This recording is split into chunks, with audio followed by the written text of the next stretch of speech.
Hydro उड़ जा रहा था। दूसरा लक्षण हो रहा था कि नाक की हड्डी धंस जा रही थी। तीसरा क्या दिख रहा था आप लोगों को? कान पे गांठें पड़ रही थी, चेहरे पे दाग पड़ रहा था। सबसे मोस्ट इम्पॉर्टेंट था कि जो आँख की पलक है वो ऊपर नीचे नहीं हो रही थी। चेहरे में इतना सारा दिख गया था। अब आते हैं सीधे हम लोग हाथ में। हाथों में क्या हो रहा था? नहीं, अभी तो लास्ट रहेगा। हाथों में सबसे पहले स्टार्ट हो रहा था कि हो सकता है जो फोरआर्म पे कहीं से दाग पड़ रहा हो। ये हाथ के जो पाम है आपका, ये काफ़ी ज़्यादा टाइट हो गया हो, चमड़ा मोटा हो गया हो। इसके बाद से इसमें क्रैक्स पड़ गए हों, सूनापन रहेगा। सूनापन के बाद से हो सकता है कि इसमें घाव हो जाए। नर्व डैमेज होगा तो होगा क्या कि लास्ट की 2 उंगली जो है टेढ़ी हो जाएगी इस तरह से। मीडियम डैमेज होगी तो अंगूठा डैमेज हो जाएगा, अंगूठा इस तरह से एकदम हो जाएगा, फिर रिस्ट ड्रॉप हो जाएगी। और जो हाथों में जो लक्षण दिख रहे थे सेम लक्षण पैरों में दिखेंगे। ये पैरों में एरिया जो होगी वो फटी हुई से होगी, पैरों में सुनापन हो जाएगा, पैर झूल जाएगा, इतना तमाम तरह के लक्षण दिख रहे हैं।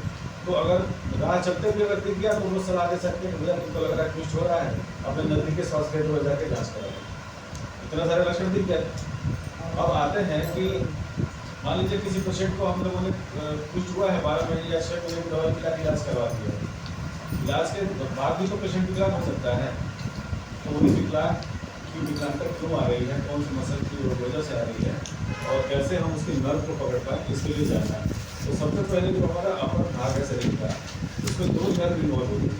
2 नर्व इन्वॉल्व होती है, उसमें कौन से फेशियल नर्व होती है और ट्राइजेमिनल नर्व होती है। फेशियल नर्व जब डैमेज हो जाएगी तो क्या होगा कि हमारा जो आईलिड्स हैं इनकी मूवमेंट कम हो जाएगी या बंद हो जाएगी। आंखों में ड्राइनेस आ जाएगा। तो फेशियल और ट्राइजेमिनल को छोड़ दीजिए, बस नाम जानिए आप लोग, फेशियल है और ट्राइजेमिनल। जो मेनली जो विकलांगता आती है कुछ रोगियों को वो हाथ और पैर में। तो हाथों में कितनी नर्व है हमारी जो इन्वॉल्व हो रही है नपुंसक में? मेनली हाथों में हमारे 3 नर्व इन्वॉल्व हो रही है। पहला हमारा जो मोस्ट कॉमनली 90% इन्वॉल्व होता है वो है हमारा अल्नर नर्व। अल्नर नर्व कहाँ पे है हमारा, वो ये बता दें। अल्नर नर्व को कहाँ पे हम लोग छू के महसूस कर सकते हैं? कलाई कहाँ? यहाँ छू के यहाँ कलाई बता रहे हैं। कलाई कहाँ? चलिए देखिए, अल्नर नर्व हमारी कोहनी के जस्ट नीचे और कोहनी के मीडियल साइड में हम लोग मीडियल लेटर को समझ रहे हैं ना। जो नए लोग नए सिस्टर होंगे उनको मीडियल लेटर पता होगा, जो पुराने होंगे उनको भूल गया होगा। मीडियल लेटर समझ पा रहा है, जो शरीर का आउटर एरिया है वो हमारा लेटरल है, जो इनर एरिया है वो मीडियल है। अगर हम हाथ को ऐसा रखते हैं तो ये इधर का एरिया हमारा लेटरल हुआ, इधर का एरिया हमारा मीडियल हुआ। तो मीडियल हमारा मीडियल एपिकोंडाइल, ये हमारी जो अल्ना बोन आ रही है जस्ट उसके नीचे इस ग्रुप आप देखेंगे तो यहाँ पे आपको फील होगी, आपको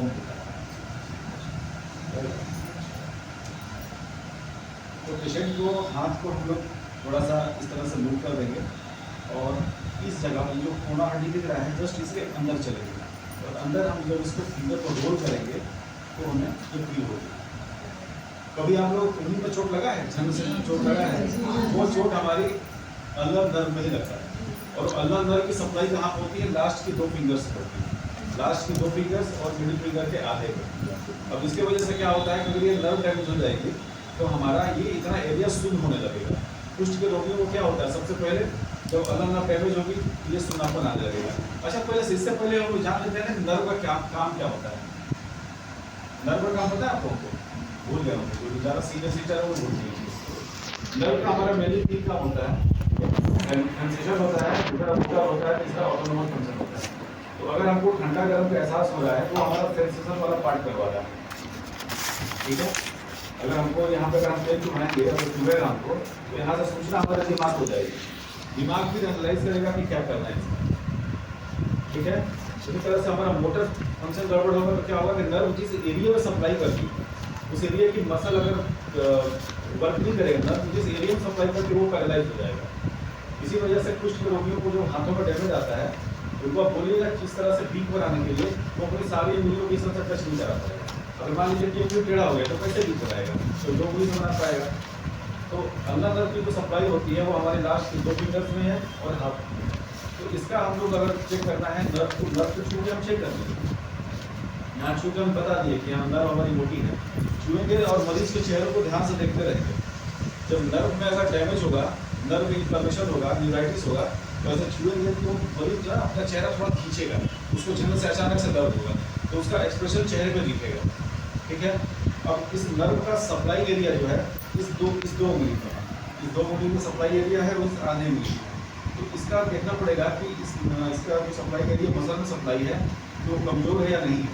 तो पेशेंट को हम लोग हाथ ऐसे करा लेंगे और यहाँ पे हाथ के बेस में यहाँ उंगली रखेंगे और पेशेंट को बोलेंगे उंगली बाहर निकालेंगे, उंगली बाहर निकालेंगे। ये हम यहाँ लगाए हुए हैं, ये उंगली निकालिए बाहर। अब ये अगर इनका नर्व ठीक होगा तो ये पूरा जोर से उंगली को बाहर निकालेंगे और हमको इनके